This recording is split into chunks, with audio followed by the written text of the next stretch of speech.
نہیں کرتا. آپ کپڑا بیچتے ہیں, آج گاہک نہیں آیا, ہو سکتا ہے بڑی کل دعا gathering مہنگا ہے. بیچ لیں. آپ پیٹرول بیچتے ہیں, ہو سکتا ہے کہ کل پڑا 6 روپے اوپر چلا جائے, آپ کا لاکھوں کروڑوں کا فائدہ ہو جائے. لیکن آپ اگر برف بیچتے ہیں, آج نہیں بکی تو کل برف ہی نہیں ہوگی. تو وہ سیل پہ برف بیچ رہا تھا اور 7 لوگوں کو دہائی دیتے ہوئے کہہ رہا تھا, او لوگو میرے پہ ترس کھاؤ, مجھ سے برف لیتے جاؤ, میں ایسا تاجر ہوں جس کا راس المال پگھلتا جا رہا ہے. تو کہتے ہیں جب اس نے یہ آواز لگائی نا تو میرے قدم رک گئے اور میں اس کے قریب چلا گیا اور میں نے کہا کہ مجھے ان الانسان لفی خسر کا ترجمہ سمجھ میں آ گیا. جس طرح تیری برف پگھلتی جا رہی ہے, میری زندگی پگھلتی جا رہی ہے. اور اگر تو اب برف وقت پہ بیچ لے, ان پگھلتی برف کو تو درہم کے بدلے, دینار کے بدلے, پارچہ جات کے بدلے, جنس کے بدلے فروخت کر لے تو فائدہ ہو جائے گا, 4 آنے تیرے ہاتھ لگ جائیں گے. اور میں بھی ان سانسوں کے بدلے درود پڑھ لوں, ان سانسوں کے بدلے سجود کر لوں, ان سانسوں کے بدلے قیام کر لوں, کسی دکھی کے سر پہ ہاتھ رکھ دوں, کسی پریشان کی پریشانی دور کر دوں تو میری سانسیں کام آ جائیں گی. ورنہ یہ ٹھہریں گے نہیں. سوئے ہوئے ہوں تو پھر بھی سانسیں ٹوٹ رہی ہوتی ہیں. تو ہم کتنی جلدی موت کی طرف بڑھ رہے ہیں, تو زندگی کتنی مختصر ہے اور ہم کتنے بے پرواہ ہیں. آنکھیں اس وقت کھلتی ہیں جب آنکھیں بند ہوتی ہیں, لیکن کیا فائدہ اس وقت کا.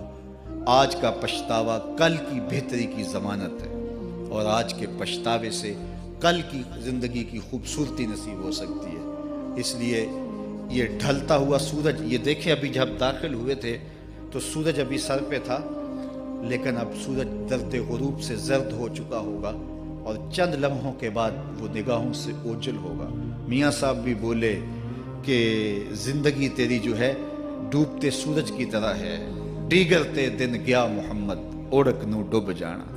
تو یہ میں اور آپ لمحہ لمحہ موت کے قریب ہو رہے ہیں. اس سے قبل کہ وہ وقت آئے کوئی حجت باقی نہ رہے, مجھے اپنی زندگی کو, آپ کو اپنی زندگی کو اللہ اور اس کے رسول کی چوکھٹ پہ حاضر کر دینا ہے. ہمارے میزبان محترم نے کہا والدہ ماجدہ کی بابت, تو آج ان کے اصالِ ثواب کے لیے میں اور آپ جمع ہیں. ایک وقت ہمارے اوپر بھی آنے والا ہے کہ لوگ ہمارے لیے جمع ہو رہے ہوں گے. یہ وقت تو آنے والا ہے, اس کے تو چھٹکارا نہیں ہے, اس سے تو خلاصی نہیں ہے, کوئی بھاگ سکتا نہیں, موت سے تو فرار نہیں ہے. تو آج وہ نہیں ہیں, لیکن ان کا سعادت مند بیٹا ان کی یادوں کے چراغ کو روشن کیے ہوئے ہے. ورنہ میں ایسے بیٹے بھی دیکھے ہیں جنہوں نے اپنی سکی ماں کا جنازہ نہیں پڑھا. آپ کہیں گے کوئی ایسا بد نصیب بھی ہو سکتا ہے, جنازگاہ میں گیا ہے لیکن وہاں جا کے کھڑا رہا ہے جنازہ, کسی کی میت پہ آئے. آپ کہیں گے کہ ایسا بد نصیب. میں نے کہا ایسے بد نصیب آپ نے بھی دیکھے ہوں گے. یہ کون سے بد نصیب ہیں؟ یہ وہ بد نصیب ہیں جنہیں جنازہ آتا نہیں. ساری زندگی لوگوں سے فراڈ کرتے ہیں, اور جب اپنی ماں مر جاتی ہے, اپنا باپ فوت ہو جاتا ہے, تو یہ فراڈ پھر وہ اپنی ماں سے بھی کرتے ہیں, اپنے باپ سے بھی کرتے ہیں. مجھے بتاؤ کتنا بد نصیب ہے وہ بیٹا کہ جو اپنی ماں سے, اور وہ بھی مرنے کے بعد فراڈ کر رہا ہے, اور اپنے باپ سے, اور وہ بھی مرنے کے بعد فراڈ کر رہا ہے. اور کتنا خوش نصیب بیٹا ہے کہ جو روزانہ اپنی ماں کے لیے دعا کرتا ہے. اور میں کہتا ہوں اگر بیٹا نمازی ہوگا, بیٹی نمازی ہوگی, اہتمام سے دعا نہ بھی کرے, دن میں کتنی مرتبہ کہے گے ربنا اغفر لی ولوالدی, اے اللہ مجھے بھی بخش دے, میری ماں کو بھی بخش دے, میرے باپ کو بھی بخش دے. اور جب بندے ہاتھ اٹھا کے دعا مانگتے ہیں, اللہ خالی ان ربکم حیی کریم یستحیی من عبدہ اذا رفع یدیہ ان یردہما صفرا, تمہارا رب حیا کرنے والا, سخی ہے, کریم ہے.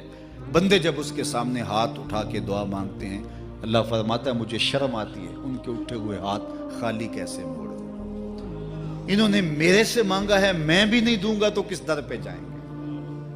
میں ایک دیہاتی بات کرنا چاہتا ہوں. اتنے لوگ جتنے آپ یہاں بیٹھے ہیں, اتنے لوگ اٹھ کے کسی دنیا دار کے ڈیرے پہ چلے جائیں اور اس سے کچھ مانگیں, اور وہ دے سکتا بھی ہو, تو کیا وہ آپ کو خالی لوٹا دے گا؟ وہ کہے گا ڈیرہ داری کی شان کے خلاف ہے کہ اتنے لوگ دروازے پہ آ گئے اور ان کو خالی موڑ دوں. تو جب تم اتنے بڑے ڈیرہ دار ہو اور تمہیں اتنی غیرت ہے کہ اتنے لوگوں کو خالی نہیں موڑتے, تو کریم خالی موڑتے. آؤ تو صحیح اس کی چوکھٹ پہ جھولی پھیلاؤ تو صحیح. پھر دنیا داروں سے مانگنا ہو تو ان کی زبان میں مانگنا پڑتا ہے. اللہ سے جس زبان میں مرضی مانگو، عربی میں مانگو، اردو میں مانگو، ہندی میں مانگو، سندھی میں مانگو، اقبال کے لہجے میں مانگو، سادی کے انداز میں مانگو، نہیں مانگنا آتا خالی ہاتھ پھیلا دو، وہ بند لبوں کی بولیاں بھی سنتا ہے۔ آؤ تو صحیح اس کی چوکھٹ پہ، اپنے ہاتھ پھیلاؤ تو صحیح۔ دنیا داروں سے مانگے تو ناراض ہوتے ہیں، خدا سے نہ مانگو تو ناراض ہوتا ہے۔ اللہ کل ما یابو بکم ربی لولا دعاؤکم، آؤ نا اس کی چوکھٹ پہ، دستے طلب دراز کرو۔ دنیا داروں سے مانگنے کے لیے وقت چاہیے۔ اس وقت تو صاحب سوئے ہوں گے، اس وقت تو ناشتہ کر رہے ہوں گے، اس وقت تو بیوی بچوں کے ساتھ مشغول ہوں گے، لیکن اللہ سے جب بھی مانگو، پچھلے پہر کنڈی کھڑکاؤ، در رحمت کھلا پاؤ گے۔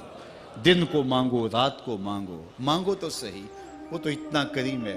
اچھا، بت کو سامنے کھڑا کیا ہے اور زلیخا ہاتھ جوڑے بت کے آگے پکار کرتی ہے، روزانہ سے شام کھڑی ہو جاتی ہے، یا صنمی یا صنمی، اے میرے بت، اے میرے بت، بچھڑا ہوا یوسف ملا دے۔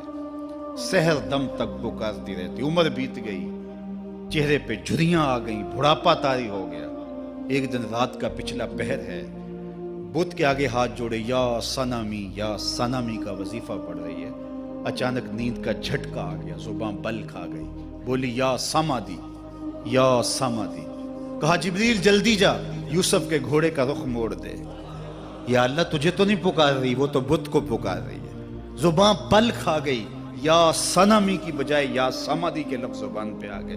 کہا جبریل اتنا عرصہ ہوا بت کو پکارتے ہوئے، اس نے کوئی جواب نہیں دیا، آج جیسے بھی اس کے لبوں پہ میرا نام تو آیا ہے، اگر میں نے بھی جواب نہ دیا، میرے اور بت میں فرق کیا ہوا؟ کیا بات تو آؤ ہے۔ آج کی اس مجلس میں ہم ان کی والدہ کے لیے دعا مانگیں۔ اے عرش کے مالک، ان کی والدہ کو حضور کی ماں کا صدقہ جنت کی بہاریں عطا کر، اور ہم اپنے ماں باپ کے لیے بھی دعائیں مانگے۔ اے اللہ ہمارے ماں باپ کی مغفرت فرما، ماں باپ کی قدر کرو۔ میں نے یہ بھی پڑھا ہے، جو اپنے والدین کے لیے روزانہ دعا مانگتا ہے، والدین زندہ ہوں تب بھی، فوت ہو گئے ہوں تب بھی، روزانہ ماں باپ کے لیے جو شخص دعا مانگتا ہے، ساری زندگی اس کے رزق میں بے برکتی نہیں آ سکتی۔ تو اپنے ماں باپ کو اگر زندہ ہیں تو قدر کرو، فوت ہو گئے ہیں تو ان کے لیے کثرت کے ساتھ دعا کرو۔ یہ گھنا سایہ ہے۔ کبھی آپ نے درخت کو دیکھا ہے کہ ساری دھوپ اپنے پتوں میں جذب کرتا ہے اور نیچے بیٹھنے والوں کو چھاؤں دیتا ہے؟ ماں باپ سارے دکھ اپنے اوپر لیتے ہیں، اپنی اولاد کو آسائش اور راحت پہنچاتے ہیں۔ قدر نعمت زوال نعمت کے بعد ہوتی ہے، جب نعمت پاس ہو تو قدر نہیں ہوتی، جب چھنتی ہے تو پتہ چلتا ہے کہ کتنی بڑی دولت تھی جو چھن گئی۔ میں تو آپ کیا، میری اور آپ کی حیثیت کیا، ماں کی کمی تو آمنہ کے لال نے بھی محسوس کی ہے۔ ایک دن حضور مسجد نبوی میں تشریف لائے، تا حد نظر صحابہ تھے۔ الحاوی للفتاوی میں امام سیوطی نے لکھا ہے، حضور کو دیکھا تو ادب سے کھڑے ہو گئے، بس یہ منظر دیکھنا تھا کہ چشمان اقدس سے آنسو چم چم جاری ہو گئے، اور حضور نے ایک ٹھنڈی آہ بھری اور روتے ہوئے کہا، لو ادرکت والدی او احدہما، کاش آج میرے ماں باپ زندہ ہوتے۔ انسان نے دکھوں کا دور دیکھا ہو نا، اچانک خوشحالیاں مل جائیں تو پھر انسان یہ آرزو کرتا ہے کہ میرے ماں باپ نے میرا وہ غربت کا دور دیکھا تھا، آج دولت کی چہل پہل بھی دیکھتے، آج میرے آنگن میں بہاریں بھی دیکھتے تو کتنے خوش ہوتے۔ اب حضور جب پیدا ہوئے تھے تو باپ کا سایہ سر پہ نہیں تھا، 6 سال کی عمر تھی، اپنی ماں کے ساتھ حضور مدینہ المنورہ گئے، واپسی ابوا کے مقام پہ حضرت آمنہ کی طبیعت خراب ہو گئی، اور انہیں لگا کہ یہ میری بیماری جان لیوا ہے۔ ام ایمن کو بلایا، کہا میرے بیٹے کو بحفاظت امیر قریش تک پہنچا دینا، پھر خود حضور کے سر پہ ہاتھ رکھا۔ سیدہ آمنہ سلام اللہ علیہا حضور سے کوئی باتیں کرنا چاہ رہی تھیں، لیکن ضبط کے بندھن ٹوٹ گئے۔ ابن حشام سیرت کی پہلی کتاب ہے، اس میں تفصیل سے یہ واقعہ موجود ہے۔ جب سر پہ ہاتھ رکھا تو حضرت آمنہ کی آنکھیں چھلکنے لگی اور روتے ہوئے آپ نے چند جملے کہے، کہا بیٹا ہر نئی چیز نے پرانا ہو جانا ہے، ہر باقی نے فنا ہو جانا ہے، میں بھی جا رہی ہوں، وذکر باق، لیکن میرا ذکر نہیں مٹے گا، وولدت طہرا، اس لیے کہ تیرے جیسا پاکیزہ بیٹا چھوڑ کے جا رہی ہوں۔ یہ آج کی کہانی جو بیان یہ دے رہے تھے، یہ تو